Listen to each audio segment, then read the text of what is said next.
Welcome to this session of Black Beat Podcast. My name is John Washington, the CEO and Editor-in-Chief of Flossin Media, and I'll be your host for today's show, where we, as always, take an unapologetically Black approach to profiling the people and stories that are significant to the connectivity and advancement of our community. As a Black business owner and a long-time community member, Towanda Perry of Northwest Affordable Autos is one of those people who leave a lasting impression. From her opening, engaging demeanor to her standard of ethics in the field of used car sales, Towanda stands head and shoulders above many of her peers in the industry. It is an honor and a pleasure to showcase her on our show today. Welcome, Towanda. Thank you. Oh man, I've been looking forward to this anyway. I don't see you too much, but but believe me, you're always in my feelings and always in my notion. There's always a couple of y'all that's running around there that I'm always got my eye on because y'all are stories that I think that the community needs to hear. So Towanda, tell the community a little bit and tell our listeners a little bit about your background, your personal, your educational, your work, all that stuff. Just share with us just a small bit to just pull us up to speed about who this lovely lady is that we got sitting in front of us today. Well, I'm sure you didn't get to lovely that easily, but, No. but tell us a little bit about your story, sister. Okay. Good afternoon. My name is Towanda, and first let me say thank you. It is my honor and privilege to be on this show this afternoon. I was born and raised in Birmingham, Alabama. And at the age of 14, I moved to California. My parents divorced, and I moved to California with my mother. I graduated from Los Angeles High School in the class of 1988. And upon my mother was married to a guy, and they moved to Oregon, and I came here to visit. And, like most 18-year-olds, I met someone who I thought I was madly in love with, and I stayed here. And had my first child in 1990. And so, I worked at a Black-owned business here called Jabel's when I first moved here. It was a beauty supply store on Martin Luther King. They had a location in North Portland as well. And so I stayed there for maybe about a year or so. But as most young girls do, searching for something bigger outside of themselves and, looking for that father figure. And he was a kind of slick and fast guy. And so that attracted me more than the job that I had. And so, I kind of dove off into, kind of dating fast guys, fast money, got caught up in the life myself after having my first child. And then I moved on and I had a second kid. When I got ready to have my second child, the first relationship ended, went into the second relationship, and had a second child, and stayed in that relationship for about 10 years. In the process of that relationship, we bought our first home together. We opened a beauty salon down on 7th and Knott. We had that salon for about 17 years. But at the end of the breakup, I was able to keep things. The breakup was pretty much behind addiction. He had a serious addiction to drugs. And at that point, I decided, this is not really for me. I'm not an addict. And I decided to, go a different route. Being my own boss and having my own stuff, the entrepreneurial spirit was always in me. From the time that I was 18 years old, I knew that I did not want to work fully for anyone else. But the fact that I had two sons as well that needed me and I wanted to be available to them, even pushed me further into wanting to, kind of adventure down that road even faster. So in the midst of that makeup, while I was with him, we lived a fast life. We sold drugs. That's how we maintained things. And I got in trouble for the first time behind that lifestyle in, I believe it was 1999. Got a slap on the wrist, didn't really get anything out of it. Didn't really learn my lesson the first go round. So I decided I was going to, stick with it, stay with it. also too, because of the breakup, I had bills way over my head. But I was like, I can't lose the home. I can't lose the business. I got to take care of the kids, and I'm going to do this, and I'm going to stand on my own, and I'm going to do this. And, it worked out for a little bit, for a little while, several years, to be honest. And, after that relationship, got involved in another relationship, kind of the same thing. So it came to a point in a time where, and then I had a third child. I had my daughter, Mignon, from a third relationship. And we, after having her, I ended up getting into some trouble. Had gotten in trouble a couple of more times. Once again, never no real time, no real consequences. Was always able to get a lawyer, get out of it, and move along. And, after that, I had a son that was, as he got older, what people don't understand sometimes is our children, they watch the life that we live, and it becomes appealing to them, and it becomes attractive. And so I had a son that kind of got, they got off into the gangs and wanted to be out there, and he kind of liked the fast life. And in the midst of all that, we decided that, he decided he was going to be a full-fledged gang member. And I couldn't understand that, because the one thing that I never understood is the gang mentality. I was all about getting a fast dollar, all about getting some money, but I just never understood the gang thing. And so, and that's what he chose to do. Moving fast forward, I lost him in 2008 in a double homicide out in Gresham on New Year's Eve. Wow. And when I say that was the first real tornado in my life, it knocked me off my rocker, because I always felt like, if I was in the fast life and I had this money, my kids didn't have to be without, and they didn't have to, they always had the latest and the greatest of everything, nice things. And if I could be available to them, that they would escape the street life. Well, what I didn't know was, it attracted him even more, that child in particular. And so when I lost him in 2008, and at the time I was in church, I was the youth director, I was the church secretary. I spent a lot of time in church, trying to transition my life from that. At that point, I had also gotten in school for massage therapy, and, because I always wanted to kind of have a day spa and this and that. And so, but when I lost him, I didn't care about anything anymore. I didn't care about the massage license. I didn't care about the salon. I didn't care about trying to transition. I felt like, God, how dare me try to change my life and you take my firstborn. So I was angry with God for a very long time. And so for about the next 3 or 4 years, I kind of said, well, what's the point of changing if, this is going to be the end. This is the end I was trying to avoid.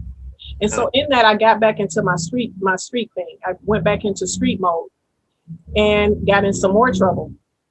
And, people always think that going to prison is a bad thing, and it's not a place that's made for us. I'll be the first to say that. But I will say that in me going there, and I made up my mind when I went in that this was going to be my time to grieve. This was going to be my time to pray. This was going to be my time to reconnect with God so that I could get back on a stable foundation. I had to realize that I had 2 other children.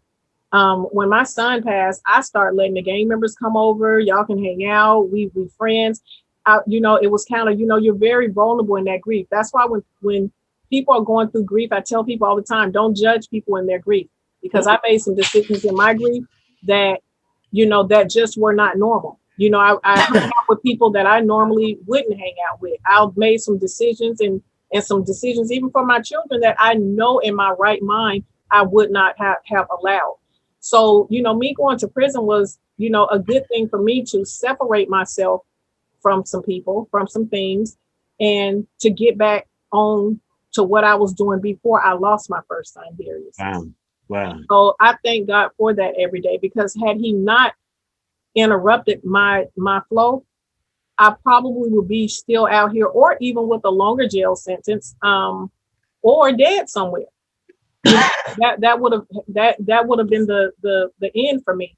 And so in that, like I said, I was able to go in there and cry, and I prayed, and I did a lot of writing, and I did a lot of soul searching, and I was able to come out. I went in 2011 on a 24-month sentence. And the district attorney said he was going to make sure I didn't have any option for early release, no programs, no anything. So when I turned myself in, I was expecting to do 24 months.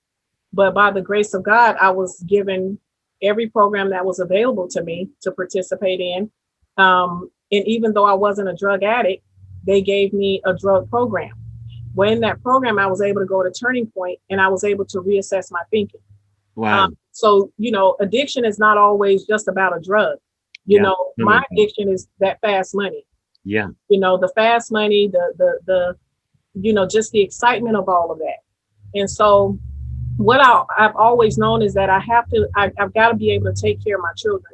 But when I say it was a humbling experience to show me what you really need and what you don't need, and the things that we think we need in our lives, sometimes you have to really sit down and assess those things. So I was able to go in there and do that. And then I, said, well, what am I going to do when I go home? I remember clearly one day calling my mom from prison and saying, Mom, I don't know what I'm going to do when I come home. I got to figure it out, because I'm 40-something years old, and I've never had to take care of my kids on a legitimate, honest living, ever. I've always been able to shake and move and do something that was going to net them or net the family what we needed. And I said, and I'm not willing to live like that anymore. I can't. I'm just not going to. And she said, well, baby, I know what's in you.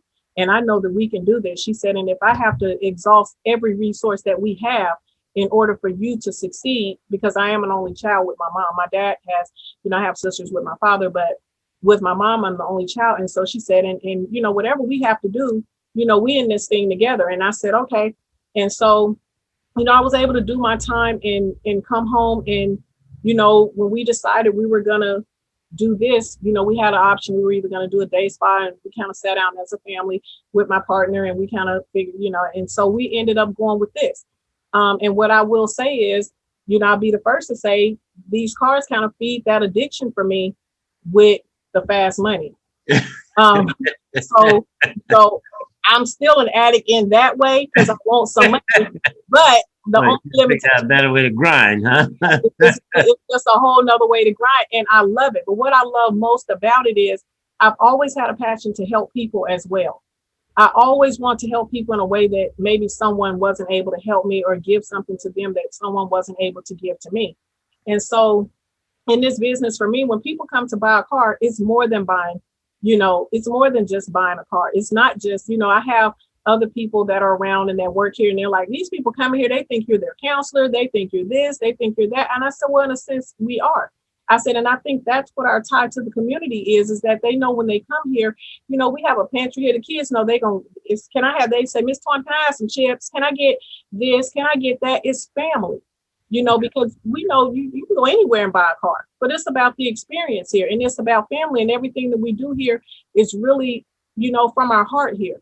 So, I got hopped off into the car business, and when I say, it's been hard as a woman to tread off into that, and I had every fear that you can possibly imagine, because here it is, my man is telling me that we're going to do this. And I'm like, how? I don't even put oil in my car.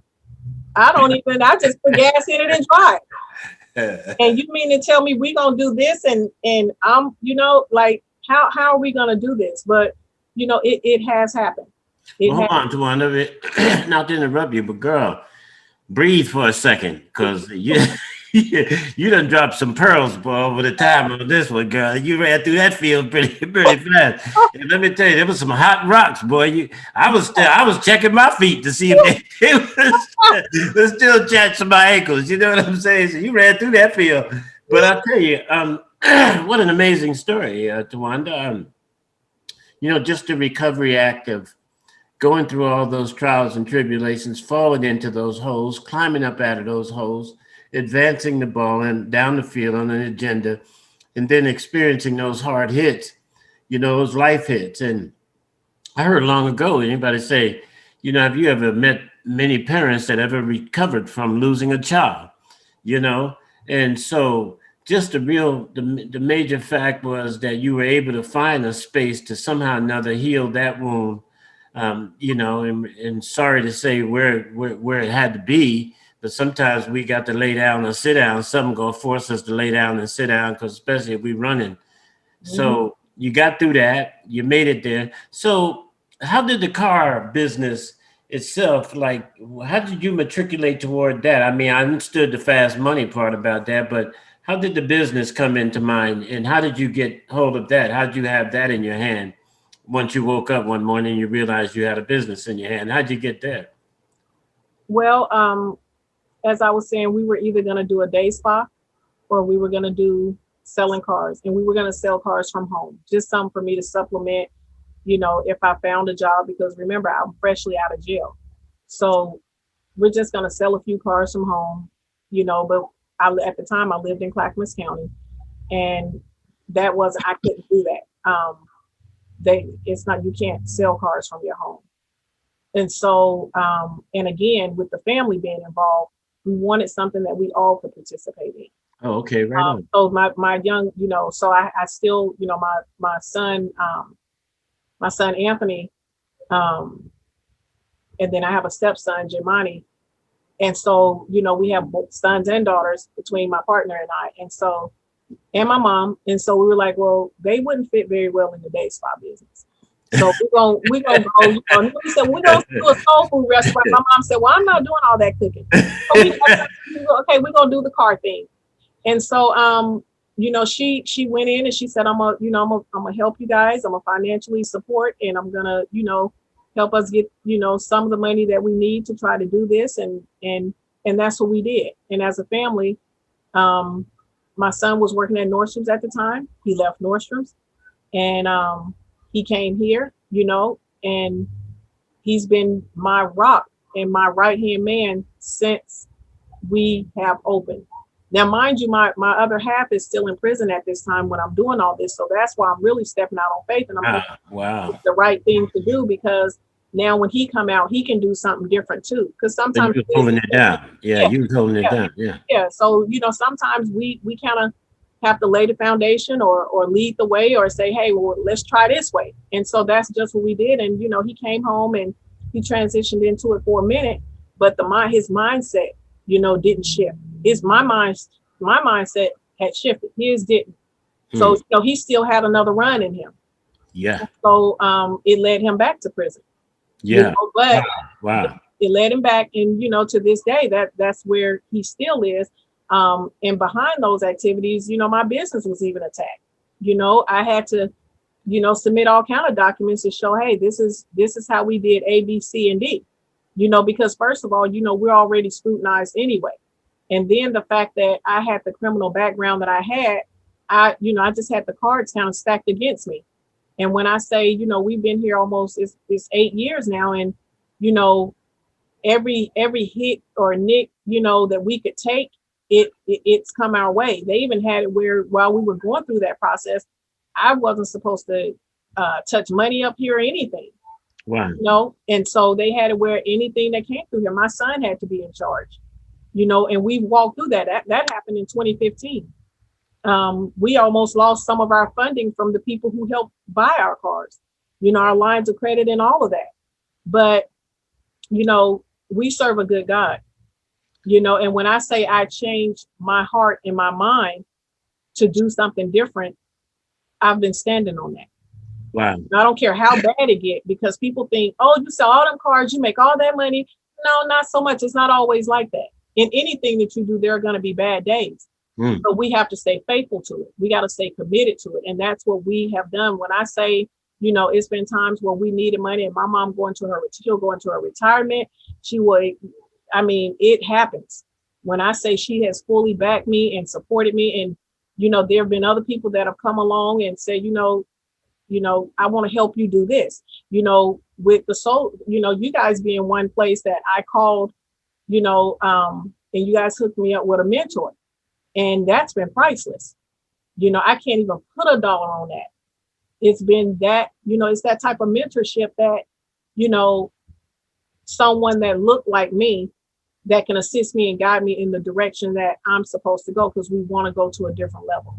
Yeah, yeah, and let's talk a little bit about that before we move too far away from it. You got other women listening to you out there, probably going through very similar situations. Like, we a lot of us from the hood. You know what I'm saying? And we, by any means necessary sometimes to survive. I mean, yeah, I think ethic and integrity is a good thing. I think we've been sold on that to have more value than the people who sold us on it. They don't see they don't seem to have as much value to them, but it seems that but how did you transition that, Towanda? How did you maintain that integrity, even in the midst of all that trying and tribulation? Share with your sisters, man, what was some of the substance you needed to be able to at least be able to get onto the rock that you're standing on now? Is that, what was that like? Tell us a little bit about what that was like to those trials and tribulations for you to get to where you're standing on a solid rock right now. What would you say to them women out there? I would say that you have to have good people around you, people that believe in you, people that no matter what the world say about you, they are going to stand with you. I listen to a lot of spiritual stuff, gospel music being one.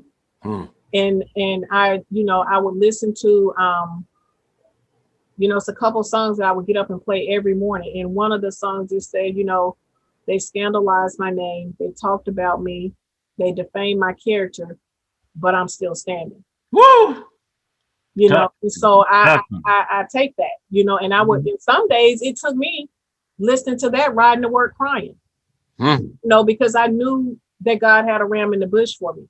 What I knew is that, if you can bring me through losing my child, and anybody that know that my kids are everything. So if you can take me from that, and I forgot to mention, after I buried my son, 6 months before I went into prison, I buried my daughter's father.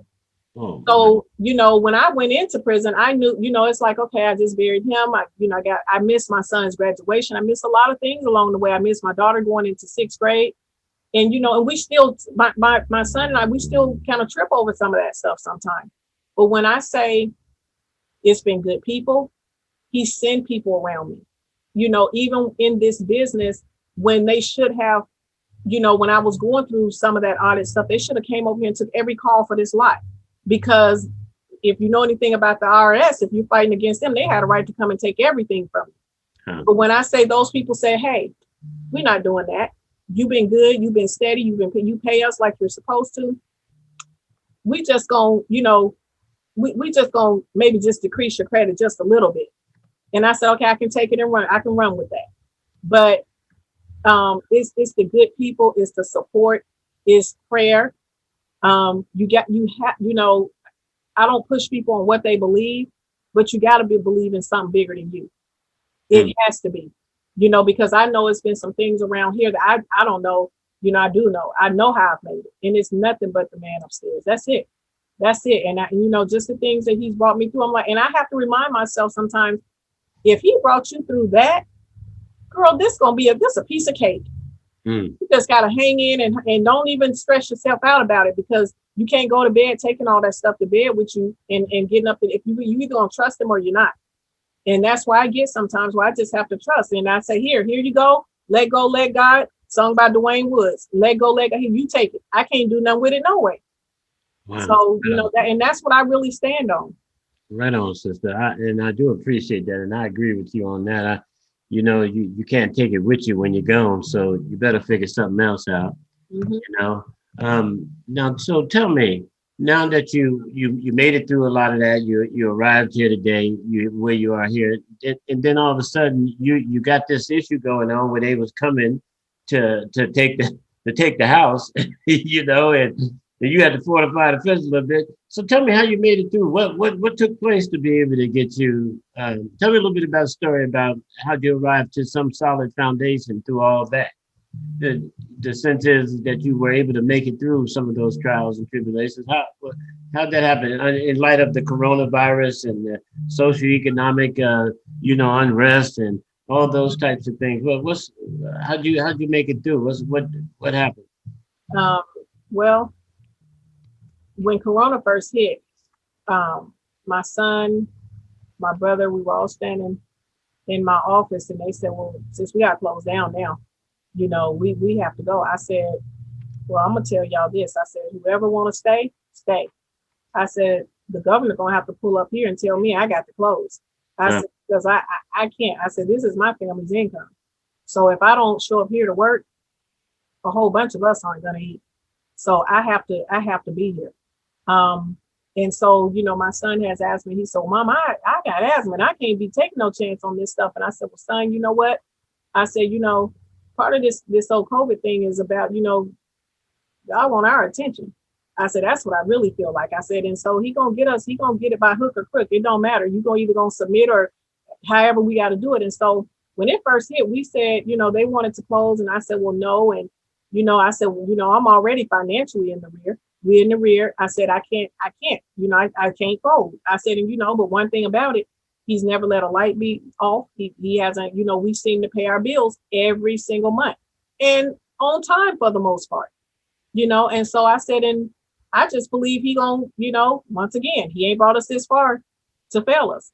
And so, once again, I met, Sam through you guys, and I was telling him, hey, I said, if I don't, figure something out financially, especially with this virus hitting and stuff shutting down, we got to figure some things out, and so he was able to kind of,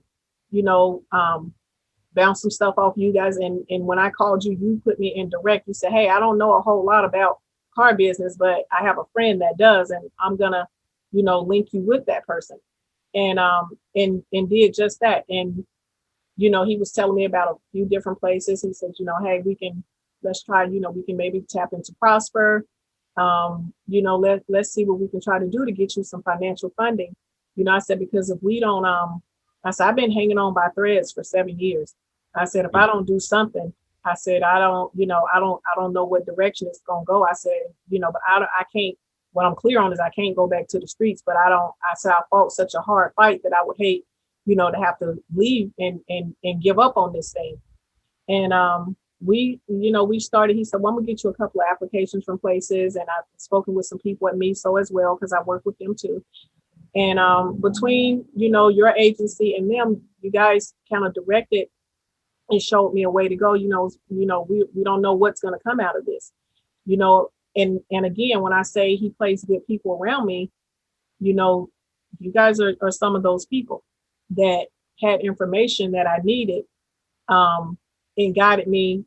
You guys were a vessel for me to get there, sitting at the table, having people to come in and hash it out. And, and then sometimes I would get bashful about telling my story because people are like, oh, well, she's a criminal, or she's this, or she's that. But, for you guys to even believe enough in me to allow me to present and put it on the table, and not to sugarcoat anything, it just felt good, and you were really clear on it's going to be a battle, but to have people standing in that battle with me. That's right. And for you to connect me with Sam. And when I say hand in hand battling, and, he was like, sister, we're going to get this done. And sometimes I was like, no, I don't know. But we started working with Prosper. You guys spoke on my behalf to Prosper. You guys fought. You guys connected me with who I needed to, because I didn't even know how to do a profit and loss statement, how to do this, how to do that. Once again, having those good people around me. I remember us sitting with, some people and me saying, hey, I need financially, I don't know if my accountant is willing to do this because I need to pay her too. And somebody saying, well, I'll pay her so we can, I'll help you pay her. Having those people that were there to say, I believe in you just that much that I'm going to put my personal on the line for you. And didn't know me from a hole in the wall. Yeah. And so that's what we do have some people in this community that are like that, and so, and when that happened, and then, the Oregon Cares Fund came, and once again, I'm not a person who was heavily into accounting, but for somebody to come over here and sit down and take time to help me organize my books, and even going with me, Sam rolled with me to my accountant, like, hey, this is what we need, because I wasn't really good on articulating what I needed, Yeah, I heard of a profit and loss statement, but did I know how to do one? No, I didn't know my software well enough to do it. And so, just having somebody to hold my hand and to take me right in there to do all of that, and never giving up a step of the way, nowhere, has been amazing. And that's what you guys, you put me in touch with Prosper, and then, like I said, it's been navigating me. Anything that you guys hear, I'm constantly getting emails, do this, do that, or, sister, we want to help you with this, or do you need help with that? Consistently checking on me, find how are things going, and, what can we do to help? It's been good, or me being able, so I could pick up the phone and say, hey, this, that, and other. Having people around me that really have my interests out, and that blows my mind sometimes, that these people are not your family. You don't know them, but they treated you like family. Been amazing. Yeah, thank you for that, Towanda. Girl, you've had quite an interesting life. It's like, and the fact that you can still smile, and that you're still motivated, that stands a testament of the strength of a woman in this field. You have to, God, I can't, in my own mind, I don't think I know too many men that could have withstood what you and your life story and still be sitting there. So as we come to a conclusion here, and I'm sure that my publicist and them are wanting more from you, and that in this communication to get deeper and better, I'm gonna keep it a little bit lighter, but at the same time, female in the car business. Tell me, just talk about that a little bit. What's that been like for you? Talk to those females out there who might be interested in getting into the business and moving in that direction. I'll tell you, it's rough. However, because I've always felt like I had a couple strikes against me from the giddy up. So I'm going out there, first of all, when you're out and you're buying inventory, I look at myself being a female, and there are about 500 men out there. That's first. Then second of all, I'm the only Black woman out there. There are some women that come sometimes with their boyfriends or their husband, but they're on a weekly, consistent basis coming out there. It's hard, because first of all, they feel like, dollar wise, they can push me around. You can bully me. Your money's longer than mine. I feel like sometimes they look at me like, I'm not letting you get that car. Like, really, you're a lady and you're Black. Oh no, you're really not getting anything. And so sometimes, there have been times where I tell my son, hey, I'm gonna let you bid on this one, because he has that aggressiveness in him, and he doesn't mind going toe to toe. There have been times where I had a mechanic here, and they're Caucasian. I let them bid, because and I've had customers. I had a guy that came here and he wanted to buy a car, and my brother said, well, hold on, let me see what price my sister's gonna say. And he said, I don't deal with women like that. I don't do business with women. I do business with men. And he said, well, I'm sorry, sir, but she's the owner. You're gonna have to talk to her. And he said, she's the owner. And so, they automatically, there's this expectation that when you're out there that she doesn't know, because when I first started, I didn't know. I'll never forget. I went to the auction the first time I went and bought a Dodge Intrepid for $4,000, like I was crazy, and didn't know no better, and bought it like I was really doing something, throwing my hand up in the air like, yeah. And I said, I know they looked at me like, oh, we got us a good one here. And so, it's been that, but now, over the years,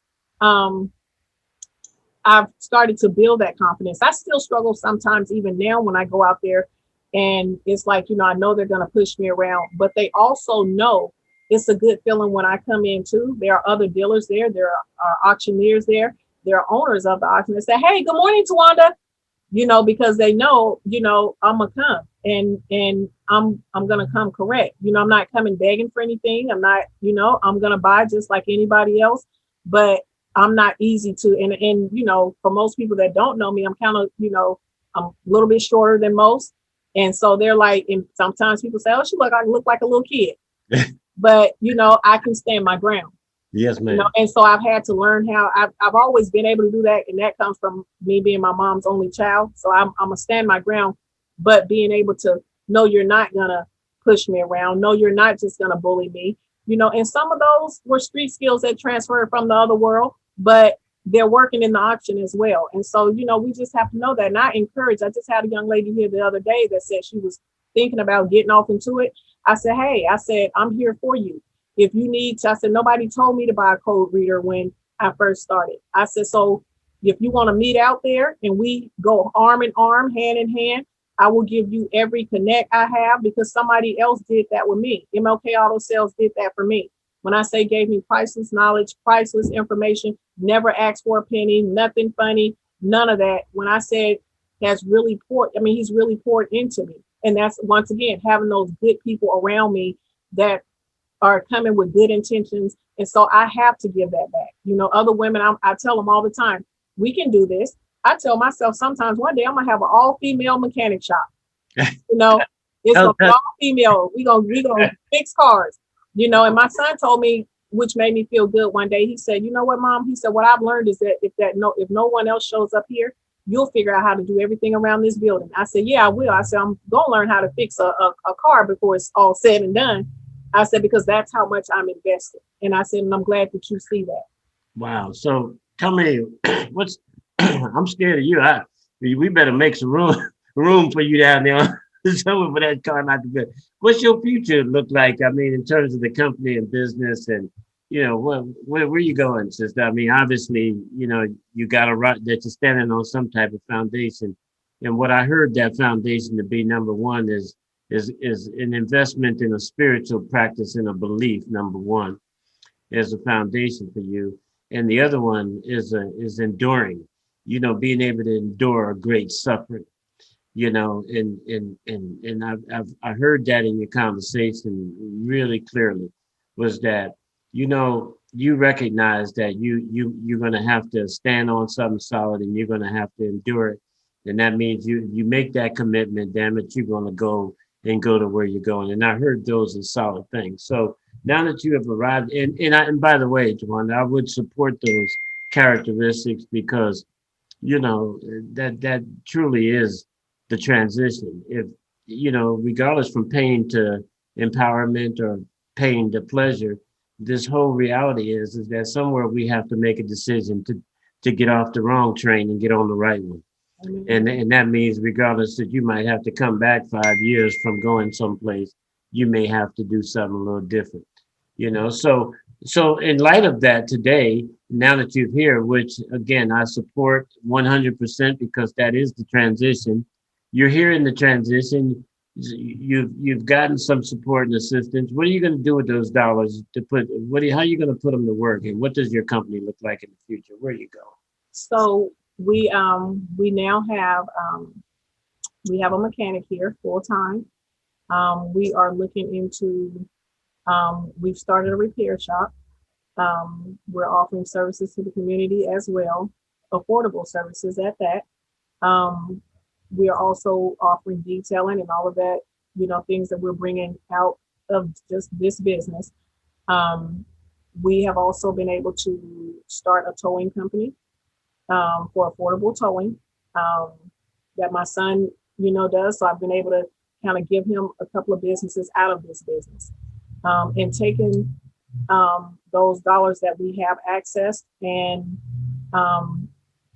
pouring it into the future. I feel like we're outgrowing this location, but this location will always be our baby. I will always, you know, because it's right here in our community of the people who we serve. You know, it's nothing like, you know, when they pull up to the traffic light here and they're hollering out the car, or you see, you know, cars going up and down the street and they have our license plates on them. So, you know, our goal moving forward, you know, we were just all about selling cars, but what we're moving forward towards now, again, is the auto repairs and being able to help people maintain their cars, teaching them how to maintain their cars, helping them to rebuild their credit. whether you have to come in and maybe get a really inexpensive car right now, and we'll build you up to having something that you want. And again, being able to offer detailing services as well. And so that's kind of where we're going. The what I see in the future is having a couple of locations. Right on, right on. Look out, car dealership world. Right. Wanda's coming. Miss Mary's on her way. And guess what? She ain't by herself. She ain't alone, She come with a few other folks along with her. Hi, introduce her to my friends, and, so, but Towanda, this has been a wonderful experience for me. What would you say once you reflect back on all of what because usually when you tell your story, sometimes you get lost in the sauce of it, and then after you told it, and everybody's gone away in your mind, you're going, well, I should have said this. I wish I would have shared this. As you look back and reflect on your story and some of the things that you've said today, what else would you like to say to your listeners? Especially those people who are out there that are viewing who may be struggling. And, and then the next thing is, I need to figure out what let's share with the people what your contact information is and how to get a hold of you and that kind of stuff. But so what would you want to share with people, as you reflect on this opportunity here? What do you want to say to somebody out there or to people out there? I would say never count yourself out. No matter how hard it is, where you're coming from, don't count yourself out. If you wake up, people often ask me, why do you smile so much? And I say, because I woke up today. Everybody didn't get a chance to wake up. So if I woke up, I have an opportunity to do better, to do something different, to get closer to the mark. I ask God in my prayer every morning, Lord, let me be better today than I was on yesterday. Let me be a blessing to someone. So that's what I would tell people, you just got to stay with it. No matter how dark it looks, because I've had some dark days. No matter how dark it looks, just keep doing it. Just keep on doing it. Just keep doing the next right thing. It's not going to be perfect. You're going to slip. You're going to fall down sometime. But you can do it. It can be done. So can't shouldn't even be in the vocabulary because it can be done. And so don't be afraid to ask for help. Because that, for me, I never really knew how to ask for help. I still struggle with it sometimes. Me even telling my story to you guys about how my finances were upside down. It was hard for me to do that. But sometimes we have to put that pride aside and ask for help. So, and you'd be surprised at the people who will help you. You will be surprised at the people who help you just with no hidden agenda. So there are still, good people around that will help you. Just keep doing the next right thing. Reach out, ask for help, and don't doubt yourself, and when that negativity comes, shut it out. Go get on the phone with somebody that's going to pour positive, or pick something up, read it, put your earplugs in, listen to something positive. Because sometimes people are not always available. Yeah. But you can always talk to that man upstairs. He's there. He's gonna listen. And if you listen back, you're gonna hear something back. That's the key to being able to listen back, right? These people have to be able to listen, right? Yeah. Quiet that chatter. So how we get a hold of you, Towanda? I mean, how do people get a hold of you when they want to come by a car? Okay, so we're located over here off of Portland Highway. Our address is 6740 Northeast Portland Highway, Portland, Oregon 97218. And our office number here is 503-477-9888. And don't forget, we offer repair services. And we also offer towing as well as detailing. Say that number and address one more time. 6740. So that's 6740 Northeast Portland Highway, Portland, Oregon 97218. And our phone number here is 503-477-9888. And that's Towanda Perry, y'all, the owner.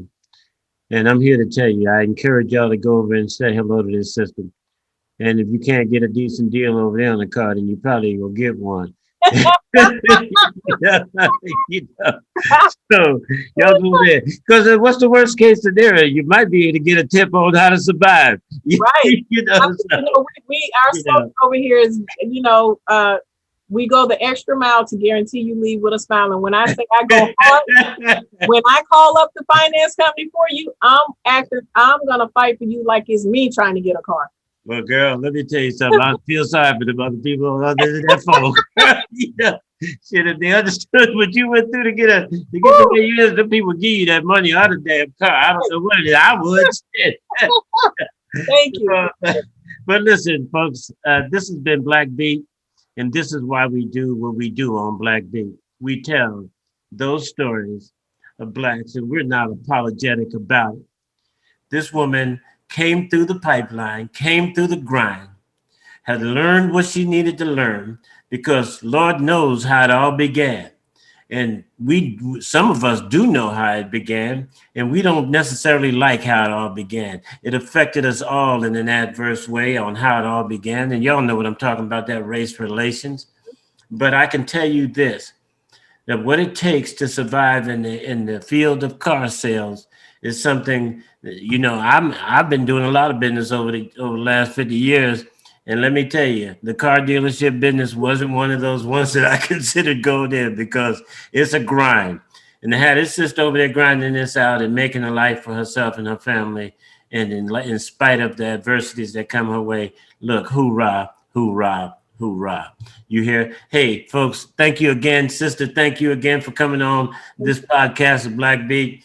And I'm John Washington, and I was your host. And come on, y'all, check us out on Flossin Media, and keep coming with it.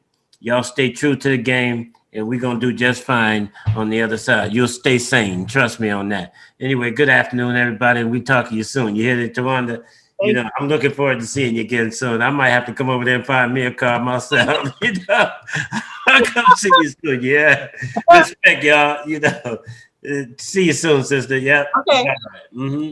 Bye-bye.